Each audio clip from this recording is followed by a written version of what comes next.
On a crisp autumn morning that seemed like any other royal engagement, Princess Charlotte stood at the edge of what would become the most terrifying experience of her young life. The cameras were rolling, thousands of people were watching, and security was supposedly foolproof. Yet in those crucial 30 seconds, everything that could go wrong did go wrong, and the world watched in horror as Britain's beloved young princess faced a danger so unexpected, so shocking, that it would forever change how the royal family approaches public appearances. What you're about to discover is the untold story behind that day, the split-second decisions, the heroic actions of ordinary people, and the princess's own remarkable courage that saved not just her life, but potentially prevented a tragedy that could have shaken the monarchy to its core. This is the story the palace tried to keep quiet, the story that reveals just how vulnerable even the most protected people in the world can be, and how one little girl's bravery in the face of unimaginable danger became a defining moment that no one who witnessed it will ever forget. Prepare yourself for a story that will keep you on the edge of your seat from beginning to end. The morning of October 15th started like a fairy tale. Princess Charlotte woke up in her bedroom at Kensington Palace with sunlight streaming through her curtains, completely unaware that this day would become one that everyone in Britain would remember forever. She was excited about the day ahead, her first solo public engagement at the new Children's Hospital in central London. At just 9 years old, she would be representing the royal family on her own for the very first time. Catherine, the Princess of Wales, helped Charlotte choose her outfit that morning. They decided on a navy blue coat with pearl buttons, white tights, and her favorite black Mary Jane shoes. Charlotte loved how grown-up she looked in the mirror, practicing her wave and the polite smile her mother had taught her. She had been preparing for this moment for weeks, learning about the hospital, memorizing the names of the doctors she would meet, and even practicing how to properly receive flowers from children. The drive to the hospital was filled with last-minute reminders from her protection officer, Detective Inspector Sarah Matthews, who had been assigned to Charlotte for the past year. Sarah was known throughout Scotland Yard as one of the best royal protection officers, someone who could spot trouble before it even thought about starting. She had protected members of the royal family for over 15 years, and nothing, absolutely nothing, had ever gone wrong on her watch. As their black Range Rover pulled up to the hospital, Charlotte could see the crowds that had gathered to meet her. There were families with children who were patients at the hospital, doctors and nurses in their scrubs, and members of the public who had come hoping to catch a glimpse of the young princess. The atmosphere was electric with excitement. Local news crews had set up their cameras, and photographers were positioned behind barriers that had been carefully arranged by the Metropolitan Police. The hospital's chief executive, Dr. Caretraver, Rebecca Hamilton, was waiting at the main entrance with a bouquet of flowers. She had been planning this visit for months, and everything had been checked and double-checked. The route Charlotte would take through the hospital had been walked dozens of times by security teams. Every person who would interact with the princess had been thoroughly vetted. The gift table where children would present their handmade cards and drawings had been examined by sniffer dogs just that morning. Charlotte stepped out of the car with the confidence that came naturally to someone born into royalty, but also with the nervousness of a 9-year-old who wanted to do everything perfectly. The crowd erupted in cheers and applause. Children held up handmade signs with her name written in colourful markers. Some had drawn pictures of her that they hoped to give her personally. The first part of the visit went exactly according to plan. Charlotte walked slowly along the barrier, stopping to chat with children and accept flowers. She asked one little girl about her drawing, complimented a boy on his hospital bracelet that showed he was a patient, and even managed to make a shy toddler laugh by making a funny face. The cameras captured every precious moment, and the reporters were already writing headlines about how natural and charming the young princess was during her first solo engagement. Inside the hospital, Charlotte was given a tour of the children's ward. She sat with patients, listened to doctors explain their work, and even got to see some of the new medical equipment that her visit was helping to celebrate. The children she met were amazed that a real princess was visiting them. Some were too shy to speak, while others chattered away as if they had known her all their lives.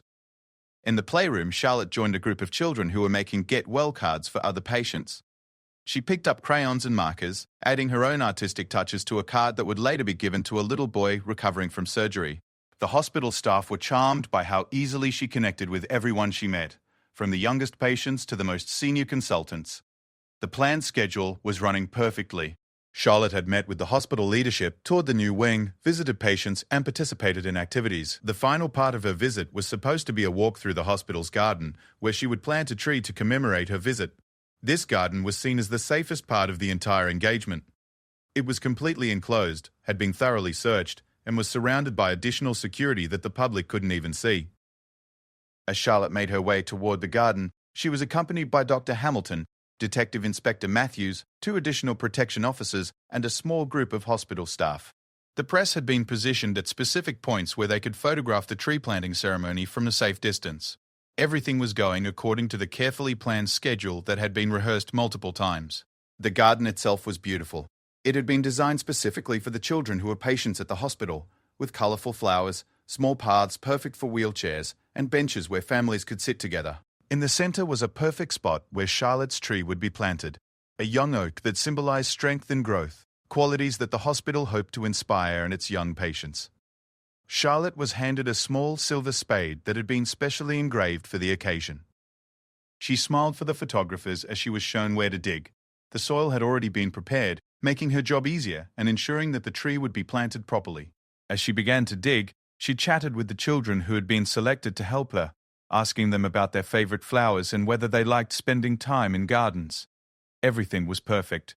The sun was shining, Charlotte was performing her duties beautifully, and everyone present was thinking about what a successful first solo engagement this had been. The princess was scheduled to plant the tree, say a few words that she had practiced, pose for final photos, and then return to Kensington Palace where her parents would be waiting to hear all about her special day. But perfect days don't always stay perfect. Sometimes, in the span of just a few seconds, everything can change in ways that no one could have predicted or prevented. Sometimes, danger comes from directions that no amount of planning can anticipate. And sometimes, the only thing standing between safety and disaster is the quick thinking of ordinary people who find themselves in extraordinary circumstances. As Charlotte handed the spade back to Dr. Fadim, Hamilton brushed the soil from her hands. She had no idea that the most dangerous 30 seconds of her young life were about to begin. The security team was relaxed, the crowds were happy, and everyone believed that the hardest part of the day was over. They were about to discover just how wrong they could be. The first sign that something wasn't right came from an unexpected source, a small sparrow that suddenly burst from a bush near the garden's far wall, flying frantically in circles before disappearing over the hospital building. Detective Inspector Matthews noticed it because she had been trained to notice everything, even things that seemed completely insignificant. Birds didn't usually behave that way unless something had disturbed them. But before she could even process what the bird's strange behavior might mean, the day that had started like a fairy tale was about to become the kind of story that makes headlines around the world for all the wrong reasons. 8-year-old Tommy Henderson had been in and out of hospitals for most of his young life. Born with a rare heart condition, he had undergone 3 surgeries and countless procedures, spending more time in hospital rooms than most adults ever would. But all of those experiences had taught Tommy something that most children his age never learn: how to recognize when someone is in serious pain. As Tommy looked at the man holding the strange device, he didn't see a dangerous intruder or a threat to Princess Charlotte.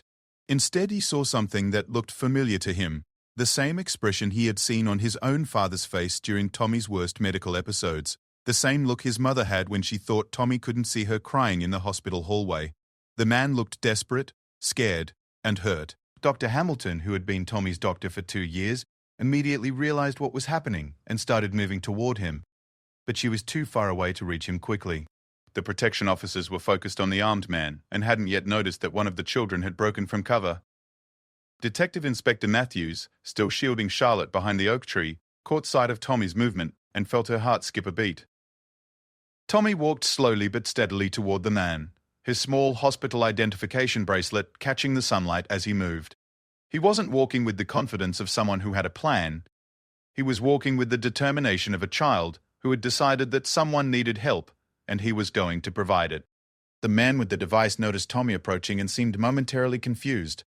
His wild eyes darted between Tommy, Princess Charlotte's position behind the tree, and the protection officers who were still slowly closing in on him. For a moment, his arm wavered, and the device he was holding dipped slightly. Tommy stopped about 10 feet away from the man, and did something that surprised everyone present. He sat down cross-legged on the grass the same way he did during story time at the hospital, and looked up at the man with the kind of direct, honest gaze that only children can manage. "Are you okay?" Tommy asked in a clear, loud voice that carried across the suddenly quiet garden. "You look like you're really sad about something." The question seemed to hit the man like a physical blow. He had clearly been prepared for security officers' resistance and chaos. He had not been prepared for a sick child asking him if he was okay. Detective Inspector Matthews used Tommy's intervention as an opportunity to slightly adjust her position, moving Charlotte a few inches further behind the tree while keeping her eyes on the unfolding scene. She spoke quietly into her microphone, updating the command center on what was happening and requesting additional backup, though she knew that any backup would be several minutes away. The man with the device stared at Tommy for a long moment, and when he spoke, his voice was shaky and full of emotion. "No," he said. "No, I'm not okay. Nothing's been okay for a very long time." Tommy nodded seriously, as if this was exactly the answer he had been expecting. "I know what that's like," he said. "I've been not okay for a really long time too. That's why I live here sometimes." He gestured toward the hospital building behind them. The protection officers had stopped advancing, realizing that the child's unexpected intervention had created a delicate situation that required careful handling. One wrong move could escalate things dangerously, but Tommy seemed to be achieving something that all of their training and protocols had not. He was getting the man to talk instead of act. Charlotte, still pressed against the oak tree, was listening to every word of the conversation. Despite her fear, she found herself genuinely curious about what would happen next. She had never seen anything like this during her royal training sessions. All of her preparation had focused on meeting dignitaries, cutting ribbons, and making polite conversation. No one had ever taught her what to do when a strange man with a device confronted her in a hospital garden, or when a brave little boy tried to help by simply being kind. The man looked at Tommy's hospital bracelet and seemed to notice it for the first time. "You're sick?" he asked, and some of the wildness went out of his voice. "Yeah," Tommy said matter-of-factly. "My heart doesn't work right, but the doctors here are really good at fixing hearts. Maybe they could help you too. You seem like your heart is hurting, but not in the same way mine is." Dr. Hamilton, who had been slowly moving closer during this exchange, now recognized something in the man's appearance that she had missed before. She had seen hundreds of families dealing with medical crises, and this man had the particular kind of exhaustion and desperation that came with watching someone you love suffer without being able to help them. The man's arm dropped slightly, and the device was no longer pointed directly at Charlotte's position. "They can't help me," he said to Tommy. "I've tried everything. The doctors, the government, everyone who's supposed to help people like me. Nobody listens. Nobody cares." Tommy considered this seriously. "That sounds really hard," he said. "Sometimes I feel like nobody understands what it's like to be sick all the time. But you know what I learned? Sometimes you have to keep asking different people until you find the right person who can help. And sometimes the person who can help you is someone you never expected." The man looked over at where Princess Charlotte was hiding behind the tree, and for the first time his expression showed something other than anger or desperation. He looked ashamed. "I didn't want to scare anyone," he said, almost to himself. "I just wanted someone important to listen. I just wanted someone to understand that people are dying because nobody cares enough to change things." Detective Inspector Matthews realized that they were dealing with someone who was desperate rather than evil, but desperate people could still be extremely dangerous. She continued to shield Charlotte while listening to the conversation, trying to determine the best way to resolve the situation safely. Tommy shifted slightly, but remained sitting on the grass. "Princess Charlotte seems pretty important," he said. "And I bet if you asked her nicely, she would listen to you. She listened to me when I told her about watching the tree grow from my window. She's a really good listener." The suggestion hung in the air for a moment, and Matthews found herself in the surreal position of hoping that a 9-year-old princess might be willing to talk to an armed intruder in order to defuse a potentially deadly situation. Charlotte, who had been listening to the entire exchange, surprised everyone by speaking up from behind the tree. "I am a good listener," she said, her young voice carrying clearly across the garden. "If you want to tell me something, I promise I'll listen. But you have to promise not to hurt anyone, especially Tommy. He's trying to help you." The man stared at the tree where Charlotte was hidden, and for a moment no one breathed. The device in his hands was still potentially dangerous. The protection officers were still ready to act if necessary, and the entire situation could still go terribly wrong in an instant.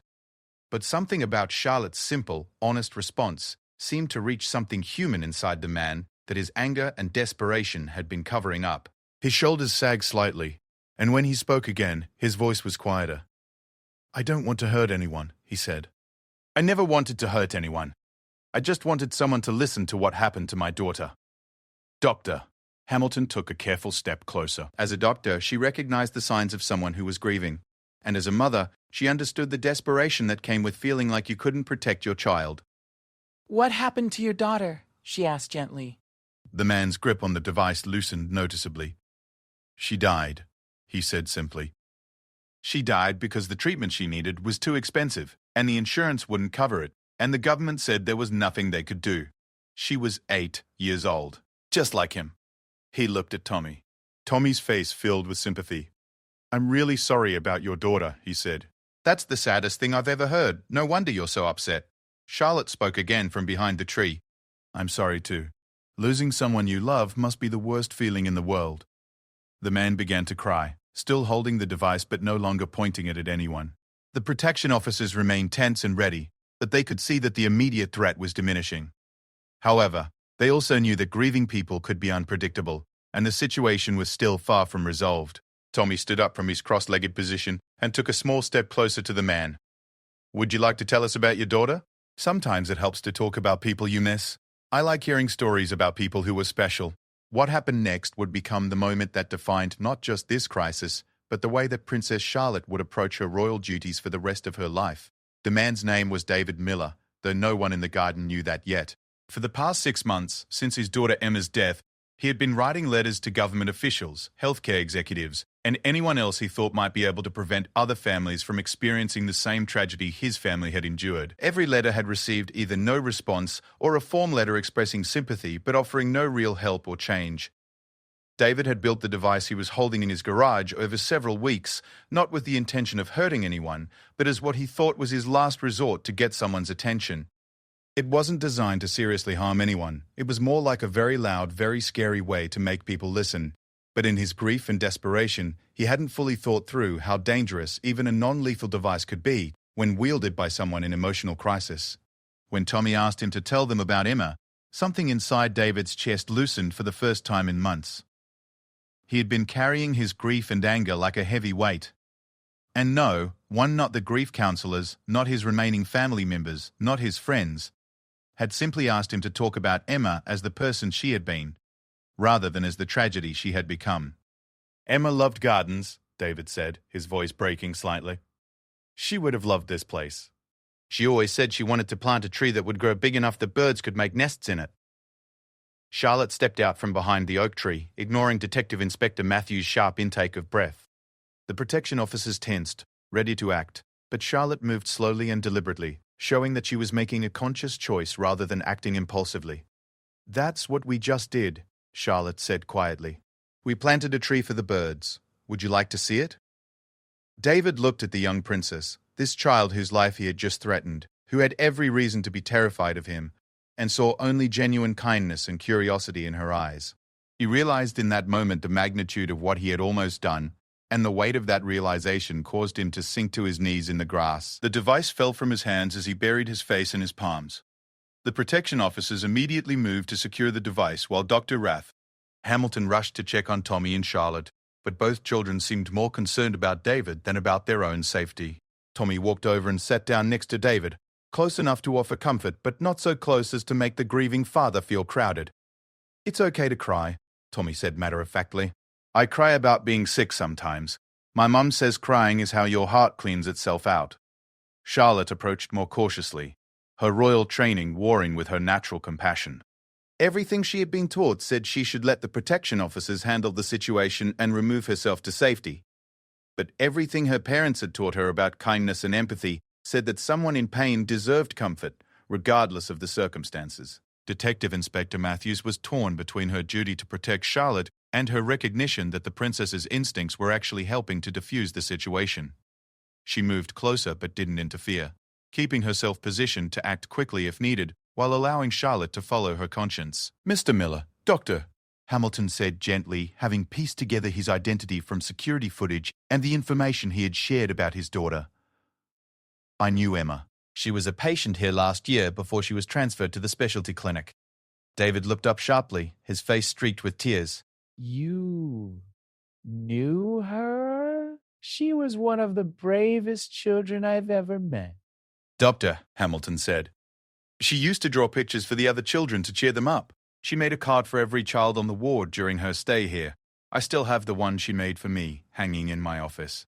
Charlotte knelt down in the grass, her navy coat getting stained but not caring. Could you tell us about the pictures she drew? I like to draw too. David's breathing was beginning to return to normal, though tears continued to flow down his cheeks. She drew everything, he said. Flowers, animals, castles, princesses. She said someday she wanted to illustrate children's books so that sick kids would have beautiful pictures to look at while they were getting better. Tommy perked up with interest. I love books with pictures. Did she ever draw any princesses that looked like Princess Charlotte? Despite everything, David actually smiled slightly. She drew a lot of princesses. She always gave them kind faces and brave expressions. She said princesses should be the kind of people who help others, not just people who wear pretty dresses. Charlotte felt something shift inside her chest, a new understanding of what her role as a princess could really mean. She sounds like she was very wise, Charlotte said, and very kind. Doctor, Hamilton seized on this moment of connection. David, Emma's treatment here was covered by her insurance. It was only when she needed the experimental treatment that the coverage issues arose. But you should know that her time here inspired us to start a new program. We're working with other hospitals to create a fund specifically for experimental treatments that insurance companies won't cover. David looked up with surprise and hope. Really? Really? Dr. Hamilton confirmed. Emma's case was one of several that made us realize we needed to do something differently. We can't bring back the children we've lost, but we can try to save others. Charlotte stood up suddenly, her face bright with an idea that surprised even her. Could we call it Emma's Garden Fund? She asked. Since she loved gardens and wanted to help other children, the suggestion hung in the air for a moment, and David stared at Charlotte with amazement. This 9-year-old princess, who had just been through a traumatic experience because of his actions, was thinking about ways to honor his daughter's memory. You would do that? David asked, his voice barely above a whisper. Charlotte looked at Dr. Hamilton, then at Tommy, then back at David. I think that's exactly what Emma would want, don't you? For her love of gardens and children to help other families not have to go through what you went through. Tommy clapped his hands together with excitement. And every time someone gets help from Emma's Garden Fund, it'll be like she's still taking care of sick kids. David's tears now were coming from gratitude rather than grief and rage. He looked around the garden, at the tree that had been planted, at the child who had comforted him, at the princess who wanted to honor his daughter's memory, and at the doctor who was already working to prevent other tragedies like Emma's. Detective Inspector Matthews finally stepped forward, but instead of immediately arresting David, she knelt down next to him. Mr. Miller, she said quietly, I understand why you were desperate, and I want you to know that Princess Charlotte's offer is genuine, but you're going to need to come with us now. David nodded, understanding that there would be consequences for his actions, regardless of his motivations or the peaceful resolution. But for the first time since Emma's death, he felt something other than hopelessness. He felt like his daughter's life and death might actually lead to something meaningful. As David was gently helped to his feet by the protection officers, he looked at Charlotte one more time. Thank you, he said simply. Emma would have loved you. Charlotte smiled, and for a moment she looked exactly like the kind of princess that Emma Miller had always drawn, kind, brave, and genuinely caring about others. But the day wasn't over yet, and the most challenging part was still to come. As news of what had happened began to spread, Charlotte would have to face questions from her parents, from the palace officials, and from the media about her decision to engage with someone who had threatened her safety. She would have to learn how to balance her royal responsibilities with her personal convictions, and she would have to decide what kind of princess she wanted to be as she grew up. The little girl who had started the day excited about her first solo engagement had, in the span of 30 minutes, experienced real danger and discovered the power of compassion in crisis. She had also inadvertently set in motion events that would change how the royal family approached their public duties and their charitable work. As the garden slowly emptied and security began their investigation, Charlotte found herself thinking not about the danger she had faced, but about Emma Miller and all the children who needed help. She was already planning how she could use her position to make sure that Emma's Garden Fund would become a reality, and wondering what other ways she might be able to help people who felt as desperate and unheard as David Miller had felt. The transformation from a ceremonial princess to a princess with purpose had begun, and it would continue to unfold in ways that would surprise everyone who thought they knew what to expect from the royal family's youngest public figure. The car ride back to Kensington Palace was unlike any Charlotte had ever experienced. Detective Inspector Matthews sat beside her, occasionally glancing over to make sure the princess was truly all right. while two additional protection officers followed in a separate vehicle. The planned celebration for Charlotte's successful first solo engagement had been replaced by an emergency debrief that would determine how the royal family would handle the unprecedented events of the day. Charlotte stared out the window at the London streets, but her mind wasn't focused on the familiar sights. She was thinking about Tommy, who was now back in his hospital room with a story that no one would believe. She was thinking about Dr. Hamilton, who had promised to call her with updates about the Emma's Garden Fund. And she was thinking about David Miller, who was now facing criminal charges, but who had also, in his desperate actions, opened Charlotte's eyes to realities she had never considered before. When they arrived at Kensington Palace, Charlotte could see her parents waiting in the courtyard. Catherine, the Princess of Wales, rushed toward the car before it had fully stopped, while William, the Prince of Wales, stood back slightly, his face showing the controlled concern that came from years of royal training, but also the barely contained emotion of a father whose child had been in danger. Catherine gathered Charlotte into her arms, holding her tightly while checking for any signs of injury or trauma. "Are you all right, sweetheart? Are you hurt?" Charlotte hugged her mother back, suddenly realizing how frightened she had been and how much she needed this comfort. "I'm okay, Mummy. I'm really okay. But something very important happened today, and I need to tell you about it." William joined them, placing a protective hand on Charlotte's shoulder while his eyes met those of Detective Inspector Matthews over his daughter's head. The look they exchanged was complicated. Gratitude for keeping Charlotte safe, concern about the security breach, and questions about how a routine engagement had turned into a crisis situation. Inside the palace, Charlotte found herself in the unusual position of being the center of attention for all the wrong reasons. Palace officials, security personnel, and communications experts had all gathered to understand exactly what had happened and to develop a response strategy. But Charlotte surprised everyone by asking if she could speak to her parents alone first. In her father's study, Charlotte sat between her parents on the familiar sofa where they had shared so many family conversations. But this conversation would be different from any they had ever had. Charlotte was no longer just their daughter processing a difficult experience. She was a member of the royal family who had made decisions that would have far-reaching consequences. "Tell us everything," William said gently, "from your perspective. What were you thinking when you decided to step out from behind the tree?" Charlotte took a deep breath, trying to organize her thoughts in a way that would help her parents understand.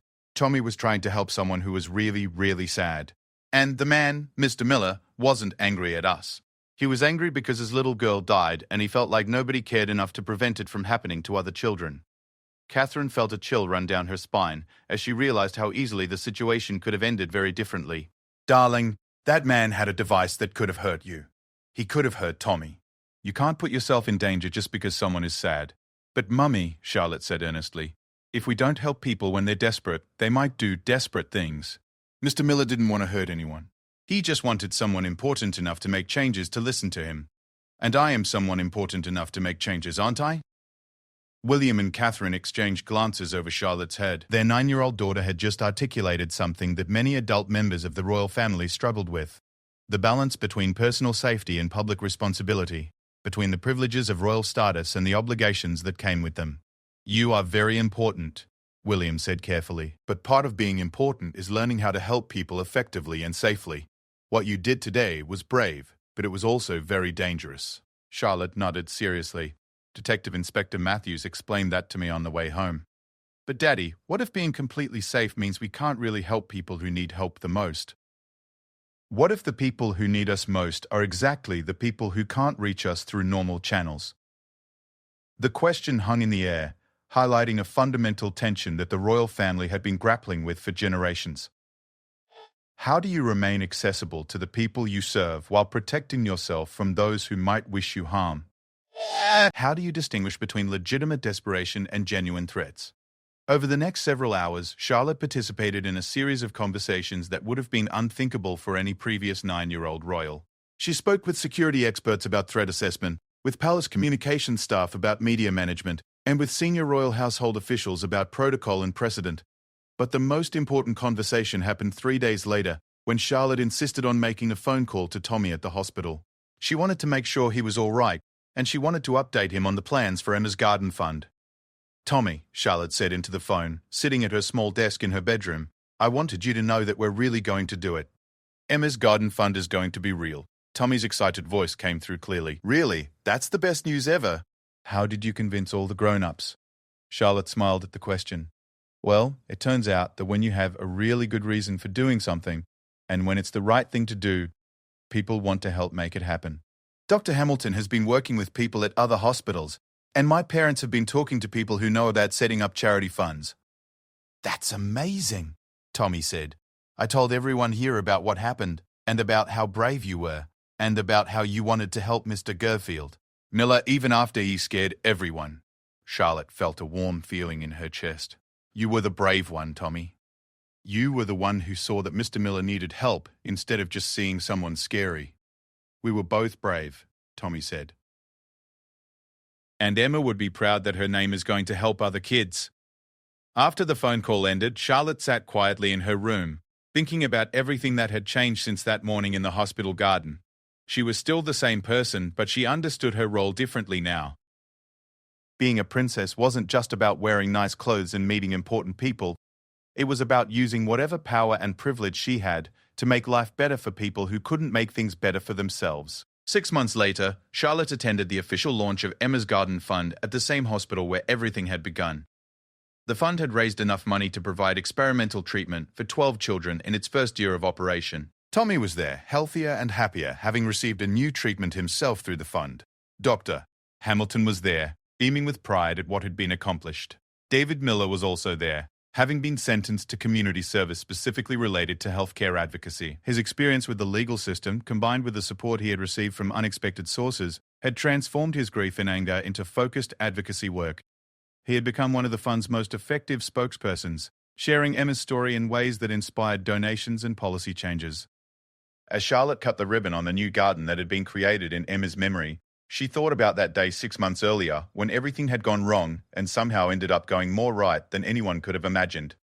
She thought about the scared little girl she had been that morning, excited about her first solo engagement, but unprepared for anything beyond ceremonial duties.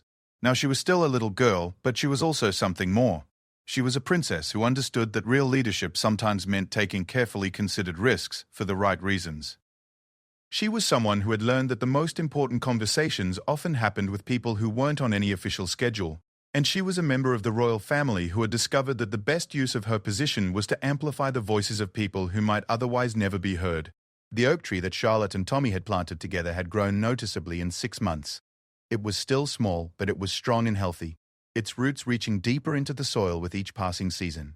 In many ways, it was the perfect metaphor for what had begun that day in the garden. Something that started small but had the potential to grow into something substantial and lasting, providing shelter and support for others for years to come.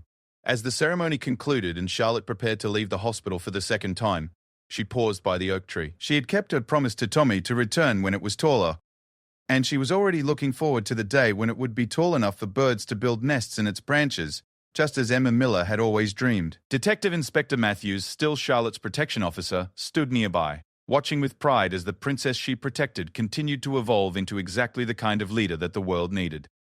The job of protecting Charlotte had become more complex since that day in the garden, but it had also become more meaningful. She wasn't just protecting a future queen anymore, she was protecting someone who was already making a real difference in people's lives.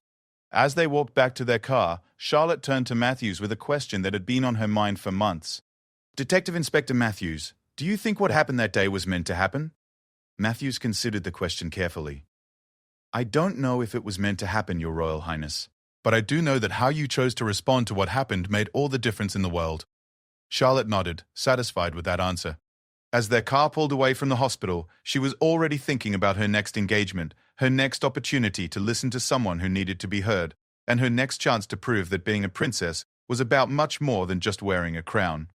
The little girl who had started that day wanting to plant a tree had ended up planting seeds of change that would continue to grow and flourish, long after she had grown up and taken on even greater responsibilities.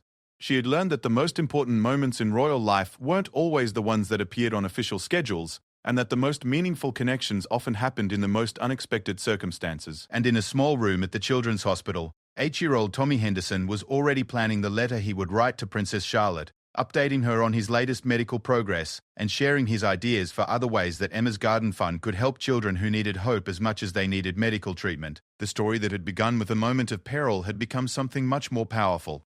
A story about the courage to care, the wisdom to listen, and the strength that comes from turning fear into compassion. It was a story that would be told and retold, inspiring others to take their own brave steps toward making the world a little bit better for those who needed help the most.